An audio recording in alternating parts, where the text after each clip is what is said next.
আপনারা ভাবছেন এই আওয়াজটা কিসের ছিল? এটা তো কিছুই না, এটা তো কাহিনীর শুধুমাত্র একটা বিগিনিং। আজকে সম্পূর্ণ ভিডিও দেখার পর ভয় কি জিনিস সেটা আপনারা বুঝতে পারবেন। কারণ আজ আমি আপনাদেরকে এমন একটা ভয়ঙ্কর এবং সত্য ঘটনা শোনাবো যেটাকে প্যারানর্মাল স্টাডির দুনিয়াতে সব থেকে ভয়ঙ্কর এবং আনবিলিভেবল প্যারানর্মাল এনকাউন্টারের খেতাব দেওয়া হয়েছে। আপনারা অনেকে এমন অনেক স্টোরি শুনেছেন যেখানে একটা ডিমন কোনো মানুষকে পজেস করে নেয়, কিন্তু আজকে আমার এই স্টোরি কোনো সামান্য ডিমনিক পজিশনের কোনো স্টোরি না। কারণ আমার আজকের এই ভিডিওর যে ভিকটিম তার উপরে 1-2 না 6টা ডিমনিক ক্রিচার বশ করে নিয়েছিল। আর এই 6টা প্রেত এন্টিটির বিষয় জানার পর আপনারা খুব অবাক হয়ে যাবেন। তো চলেন ভিডিওতে আমি আপনাদেরকে এক্সপ্লেইন করি।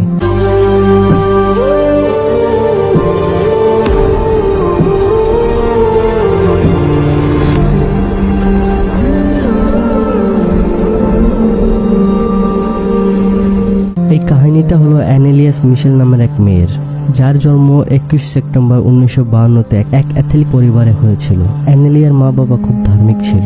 যখন অ্যানেলিয়াসের বয়স 23 বছর ছিল তখন অ্যানেলিয়াস অ্যাপেলিয়াক্সি নামক এক রোগে আক্রান্ত হয়ে যায়, আর যার কারণে অ্যানেলিয়াসকে সবসময় অদ্ভুত কিছু করতে দেখা যেত। আর এই কারণে অ্যানেলিয়াসের মা বাবা সাইকিয়াট্রিস্টের সাথে পরামর্শ করেছিল, আর তারপর অ্যানেলিয়াসের মধ্যে কোনো পরিবর্তন আসছিল না। সেই জন্য অ্যানেলিয়াসের মা বাবা ডক্টরও অন্যদিকে শিফট হয়ে যায়। কিন্তু 5 বছর পর্যন্ত অ্যানেলিয়াসের ট্রিটমেন্ট করার পরও কোনো ওষুধে কাজ হচ্ছিল না। আর অন্যদিকে অ্যানেলিয়াসের অবস্থা আরো বেশি খারাপ হচ্ছিল। আর অ্যানেলিয়াসের এসব অদ্ভুত আচরণ দেখে অ্যানেলিয়াসের মা বাবাও এটা বুঝে যায় যে অ্যানেলিয়াস কোনো মানসিকভাবে রোগী নয়, হয়তো তাকে কোনো প্যারানর্মাল কিছু পজেস করে ফেলেছে।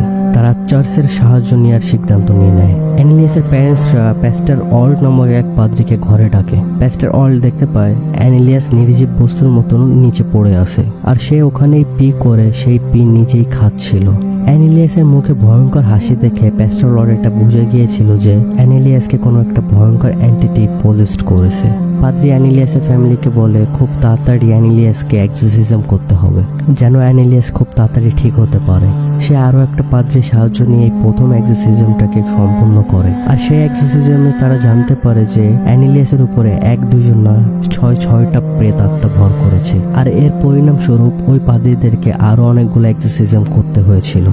আর অ্যানেলিয়াসের এই রেগে যাওয়া স্বভাবের কারণে এক্সোরসিজম করার আগে অ্যানেলিয়াকে তার পেটের সাথে চেন দিয়ে বেঁধে দেওয়া হতো।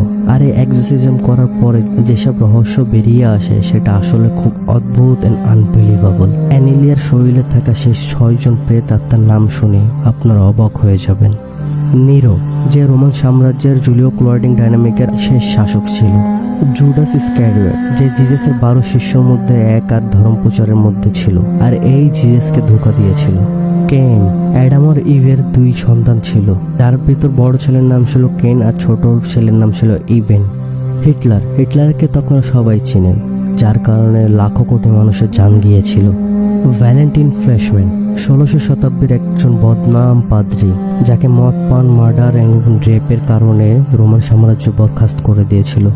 লুসিফার, যাকে খারাপ এবং বাজে কাজের জন্যই ডাকা হয়, আর একে শয়তানের গডফাদারও বলা হয়। এই 6 জন আত্মাই অ্যানেলিয়াসের শরীরে প্রবেশ করেছিল, আর এক্সোরসিজম করার সময় এই 2 পাদ্রীকে এই 6 জন আত্মার সাথেই ফাইট করতে হয়েছিল। ফাদার রেন্স এবং ফাদার পাস্টার এক্সোরসিজমের যে প্রক্রিয়াটা ছিল সেটাকে অডিও ক্যাসেটে রেকর্ড করত, আর তার মধ্যে একটা রেকর্ডিং আমি আজ আপনাদেরকে শোনাবো।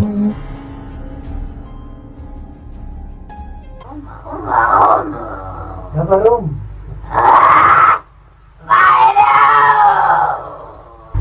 Weil er eine starke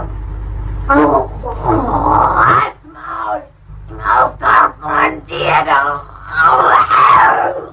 Noch mehr. Der Maul. Wann bist du überhaupt hier? Ich spreche dazu, dass ich in dem Wald rein bin.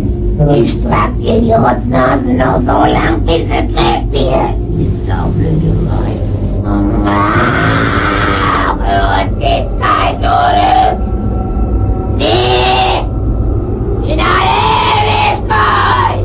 Sag mir den Namen. Ich, der Judas, und der Nero, der Kain und der Hitler. Fünf Stimmen. Was ist der 6.? Oh, den haben wir gelogen.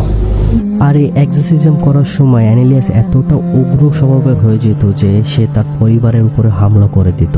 কখনো কখনো অ্যানিলিয়াস তার ফ্যামিলিকে কামড়ে ধরতো বা নখ দিয়ে আঁচড় দিত, আর কিছু কিছু সময় তো সে নিজেকেও আঘাত করত। আর অনেক এক্সোসিজম করার পর অ্যানিলিয়াস একটু স্বাভাবিক হয়, কিন্তু কিছুদিন পরে অ্যানিলিয়াসের অবস্থা আগে থেকেও বেশি খারাপ হয়ে যায়। অ্যানিলিয়াস সব খাবার দাবার বন্ধ করে দেয়। অ্যানিলিয়াসের বক্তব্য ছিল ওর ভিতরে থাকা যেসব অ্যান্টিটি আছে ওকে খেতে দেয় না, আর না খাওয়ার কারণে অ্যানিলিয়াস ম্যাল নিউট্রিশনের শিকার হয়ে যায়, আর ধীরে ধীরে ওর হেলথ কন্ডিশন খুবই খারাপ হয়ে যায়। 23 জুন 1976-এ অ্যানিলিয়াসের উপরে 65তম এক্সোসিজম করা হয়, আর এটাই ছিল শেষ এক্সোসিজম। আর এই শেষ এক্সোসিজমের মধ্যে অ্যানিলিয়াস বলে ওর এইসব ভালো লাগছে না, ও এই জীবন থেকে মুক্তি চায়। আর 1 জুলাই 1976-এ অ্যানিলিয়াস তার শেষ নিঃশ্বাস ত্যাগ করে। এই ভিডিওটা একটা ট্রু স্টোরির উপর বেস্ট করে বানানো হয়েছে। এই ভিডিওতে যেসব ইনফরমেশন যা বলা হয়েছে সেসব কিছু ইন্টারনেট থেকে কালেক্ট করা হয়েছে।